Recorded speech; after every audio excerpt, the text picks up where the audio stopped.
اور 6 بجے کی ڈیڈ لائن میں اب زیادہ وقت نہیں تھا اور ہمیں اپنے سارے ٹیکنیکل کام پورے کرنے تھے۔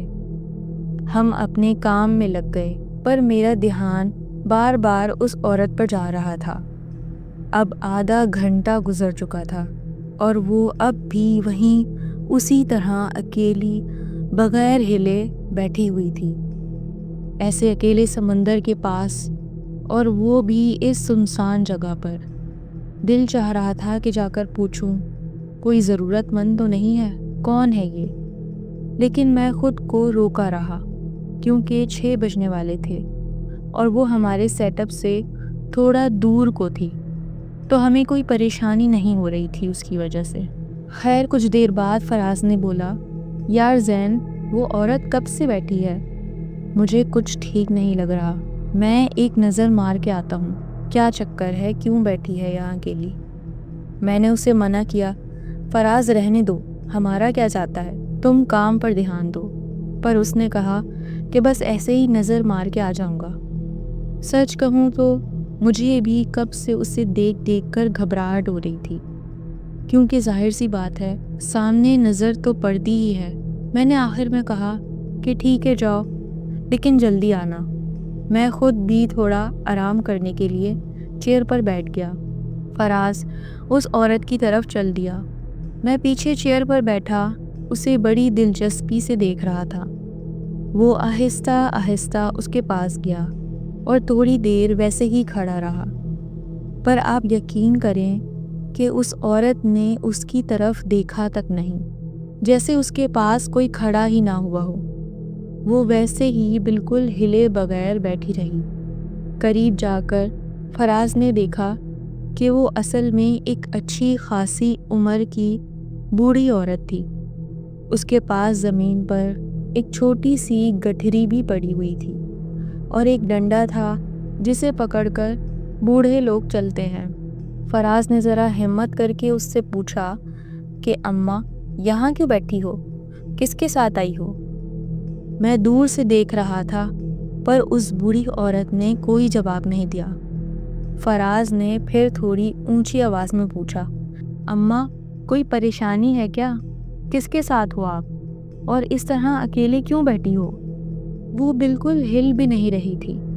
فراز نے شاید گھبراہٹ میں اب اسے ہلکا سا ہلایا، اور تب اس بوڑھی عورت نے فراز کی طرف دیکھا، اور جب اس نے فراز کی طرف دیکھا تو فراز بالکل ہل سا گیا۔ اس کے چہرے پر خوف سا آ گیا اور وہ تیز قدموں سے جلدی سے واپس ہماری طرف آنے لگا۔ میں نے فوراً آگے بڑھ کر اس سے پوچھا کہ کیا ہوا، کون ہے وہ؟ فراز نے کہا کہ یار وہ عورت دکھنے میں کافی عجیب سی ہے۔ اس کی ایک آنکھ میں تو آئی بال ہی نہیں ہے، بالکل سفید ہے، اور دوسری آنکھ بھی چھوٹی سی ہے، اور اس کی شکل بھی عجیب سی گندی سی ہے۔ میں نے اس کی بات سن کر اسے کہا کہ تم اتنی سی بات پر بھاگ کر آ گئے ہو جاتا ہے لوگوں کے ساتھ ایسا۔ عمر تو دیکھو اس کی، بیچاری بوڑھی ہے، ہو سکتا ہے بیمار ہو۔ لیکن فراز کی آنکھوں میں اب بھی وہ ڈر صاف نظر آ رہا تھا۔ اس نے کہا کہ نہیں زین، بات صرف اس کی شکل کی نہیں تھی۔ جب اس نے مجھے دیکھا تو وہ عجیب طریقے سے مسکرا رہی تھی۔ پتہ نہیں کیوں میں اس کی اس خوفناک مسکراہٹ سے ڈر گیا۔ میں نے بولا کہ چھوڑو اسے، شاید کوئی پاگل ہوگی۔ ہم دونوں پھر سے اپنے کام میں لگ گئے، مگر اب ہم بار بار اس طرف دیکھتے۔ کچھ دیر تک تو وہ وہاں ہی بیٹھی رہی، لیکن پھر دوبارہ دیکھنے پر وہ وہاں نہیں تھی اور آس پاس کہیں بھی نظر نہیں آ رہی تھی، اور وہ جگہ اب بالکل خالی تھی۔ ہم نے سوچا کہ چلو اچھا ہے خود ہی چلی گئی ہوگی۔ 6 بج چکے تھے۔ ٹھیک وقت پر آہستہ آہستہ گاڑیاں ہوکس بے کے اس پرائیویٹ بیچ تک آنا شروع ہو گئیں۔ گیسٹ اور کمپنی کے لوگ آنے لگے تھے اور اب یہاں کا ماحول بالکل بدل چکا تھا۔ فراز اور میں اب اس بوڑھی عورت کو بھول چکے تھے۔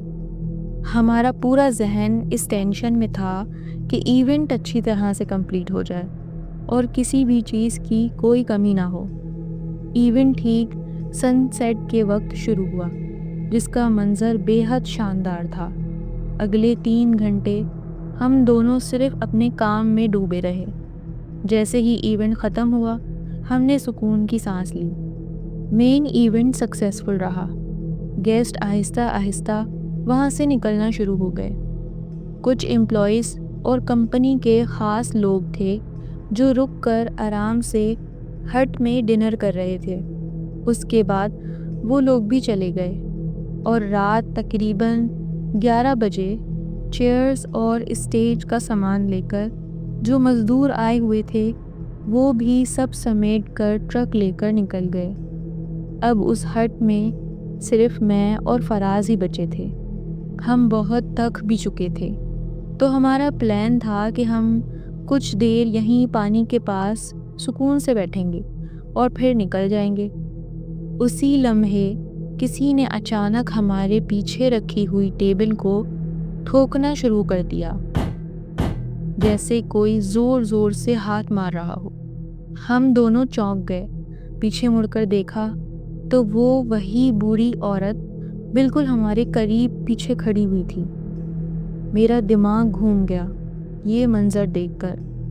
صبح وہ سمندر کے پاس بیٹھی تھی اور اب وہ اتنی جلدی بنا کوئی آواز کیے ہمارے بالکل قریب یہاں ہٹ کے اندر کیسے پہنچ گئی؟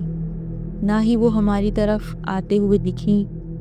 میں نے فراز سے کہا کہ پوچھو اس سے یہاں کیسے آئی اور اسے کیا چاہیے؟ فراز بولا کہ تم خود ہی پوچھ لو، مجھے تو یہ بہت عجیب سی خوفناک سی لگ رہی ہے۔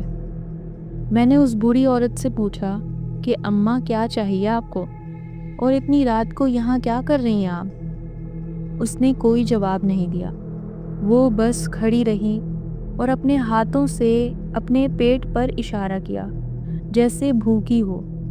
میں نے اس سے پوچھا کہ بھوک لگی ہے آپ کو؟ اس نے سر ہلایا۔ ہمارے پاس لنچ کے بچے ہوئے کچھ سینڈوچ رکھے تھے، میں نے وہ اسے دیے اور اس سے پوچھا کہ اماں آپ اکیلی ہو کیا؟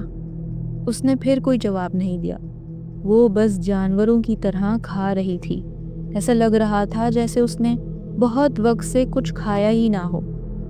اس کے کھانے کا طریقہ بے حد عجیب اور ڈراؤنا تھا۔ ہم بس اسے کھاتے ہوئے دیکھ رہے تھے۔ فراز نے میرا ہاتھ ٹائٹ سے پکڑا اور بولا کہ بھائی اس کے ہاتھ دیکھو، اور آپ یقین کریں جب میں نے اس کے ہاتھ دیکھے تو میرے پسینے چھوٹ گئے۔ اس عورت کے ہاتھوں میں ناخن ہی نہیں تھے۔ ہم کچھ لمحوں کے لیے بالکل چپ سے ہو گئے، حیرت بھری نظروں سے ایک دوسرے کو دیکھ رہے تھے۔ وہ مڑی اور واپس باہر چلی گئی۔ میں یہ نہیں بول رہا کہ ہم ڈر رہے تھے، ہمیں بس گھن سی آ رہی تھی اور سوچ رہے تھے کہ کس نے اس عورت کا یہ حال کیا ہوگا کہ وہ اتنی ڈراؤنی سی ہو گئی۔ ایک نظر دیکھو تو دوبارہ دیکھنے کو دل نہ چاہے، اور جب وہ مسکرا رہی تھی تو ایک خوف طاری ہو رہا تھا۔ خیر ہم اب بھی اسے کوئی پاگل عورت سمجھ رہے تھے، ہم نے اسے اگنور کر دیا۔ میں اٹھا اور پانی میں جانے لگا۔ فراز نے آواز لگائی کہ کہاں جا رہے ہو؟ میں نے کہا بھائی ہاکس بے آئے اور پاؤں بھی گیلے نہ کروں، پانی ناراض ہو جائے گا مجھ سے۔ میں یہ بول کر پانی میں جانے لگا۔ مجھے لگا وہ جا چکی ہوگی، کوئی کیوں اتنے اندھیرے میں بیٹھے گا؟ جب میں پانی میں کھڑا تھا تو وہاں کوئی بھی نہیں تھا، سکون کا ماحول تھا۔ میں پانی میں کھڑا سکون لے رہا تھا اور فراز پیچھے ہٹ میں بیٹھا ہوا تھا۔ پھر پیچھے سے کسی نے اچانک موٹا سا پتھر پانی میں پھینکا۔ میں نے مڑ کر دیکھا تو وہاں کوئی نہیں تھا۔ جب میری نظر ہٹ پر پڑی تو میرے رونگٹے کھڑے ہو گئے۔ وہ عورت ہٹ کی طرف کھڑی ہوئی تھی، وہ وہی تھی، اس کی مجھے بس کمر دکھ رہی تھی۔ اف خدایا یہ سب کیا ہے، یہ ابھی تک یہاں سے گئی نہیں؟ میں مڑا اور جلدی سے پانی میں ہاتھ گیلے کیے اور واپس جانے کے لیے میں تیزی سے قدم بڑھانے لگا۔ ہٹ کی طرف دوبارہ غور کیا تو وہ وہاں نہیں تھی، اب وہاں کوئی بھی نہیں تھا۔ وہ عورت کبھی نظر آتی اور کبھی غائب ہو جاتی۔ یہ سب ٹھیک نہیں تھا۔ میں تیزی سے چلتا ہوا ہٹ پر پہنچا۔ میں نے فراز کو بتایا کہ وہ عورت یہاں کھڑی تھی، میں نے دیکھا، اور وہ اچانک غائب ہو گئی۔ فراز نے کہا کہ چلو بس سامان پیک کرتے ہیں اور نکلتے ہیں۔ اس بیچ پر اب بالکل اندھیرا تھا اور صرف ہم 2 لوگ تھے وہاں، اور اس عورت کا پراسرار طریقے سے بار بار نظر آنا۔ ہم بہت خوفزدہ ہو گئے تھے۔ ہم نکلنے کے لیے اپنا سامان ایک جگہ کرنے لگے۔ اسی وقت بالکل واش روم کے اندر کھٹپٹ ہوئی۔ پانی کی آواز آنے لگی، جیسے کوئی ہاتھ دھو رہا ہو۔ ہم اپنی جگہ پر جم گئے۔ پھر ایک آواز آئی، ایسے جیسے کنڈی کھل رہی ہو۔ دروازہ کھلا اور اندر سے وہی بوڑھی عورت نکلی۔ ہماری اس وقت حالت خراب ہو چکی تھی۔ اندر آنے کا بس ایک ہی راستہ تھا اور وہاں ہم لوگ کھڑے ہوئے تھے۔ تو وہ آئی کہاں سے؟ ہمارے ذہنوں میں ہزاروں سوال تھے۔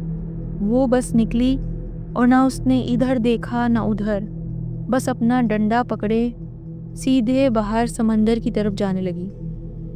لنگڑا لنگڑا کر چل رہی تھی اور باہر اندھیرے میں جا کر کہیں غائب ہو گئی۔ میں نے بولا کہ فوراً نکلو یہاں سے، مزید رکنا مناسب نہیں ہے۔ ہم نے اپنے بیگز اٹھائے، لیکن وہاں 3 بیگز کے بجائے صرف 2 ہی بیگز رکھے تھے۔ ہمارا ایک بیگ وہاں نہیں تھا۔ ہم نے بہت ڈھونڈا، پورے ہٹ میں ڈھونڈا، لیکن وہ کہیں نہیں ملا۔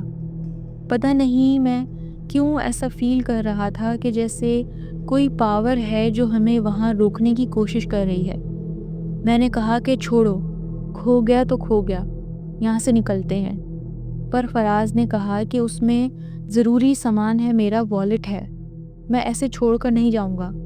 پھر ہمیں چوڑیوں کی آواز آئی، چھن چھن کر کے۔ میں نے اس سے کہا کہ فراز چلو، میں بول رہا ہوں، ہم یہاں سے چلتے ہیں۔ ہم باہر نکلے تو وہی عورت کھڑی تھی۔ وہ مسکرا رہی تھی اور بولی، کچھ چاہیے تھا تم لوگوں کو؟ اس کی آواز اتنی بھیانک تھی کہ ہم لوگ ایسے بھاگے کہ مڑ کے بھی نہیں دیکھا۔ کار میں جا کر بیٹھے تو وہاں مٹی میں لت پت ایک چیز میرے پاؤں میں آئی۔ میں نے دیکھا تو وہ ہمارا ہی بیگ تھا۔ میں نے فوراً کار میں ڈالا، شیشے بند کیے اور کار بھگا دی۔ فراز نے بیگ کھولا تو اس میں جو کچھ تھا سب ٹوٹا اور پھٹا ہوا تھا۔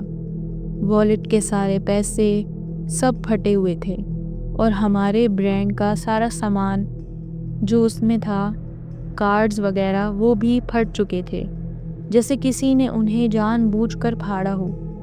خیر، جان سے زیادہ کچھ نہیں ہوتا، بس ہم بہت ڈرے ہوئے تھے۔ وہاں سے جیسے تیسے کر کے نکل گئے۔ کافی آگے نکل آئے تھے۔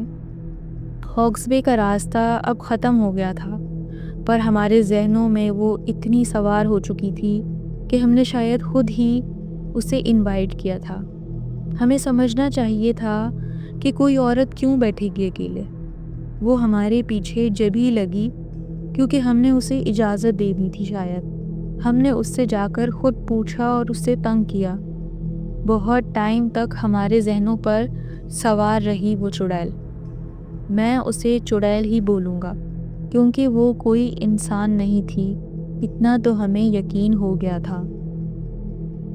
تو دوستوں، یہ تھی آج کی کہانی۔ امید ہے آپ کو پسند آئی ہوگی۔ ویڈیو کو لائک اور چینل کو سبسکرائب کرنا مت بھولیے گا۔ ملتے ہیں اگلی سٹوری میں، جب تک کے لیے اللہ حافظ۔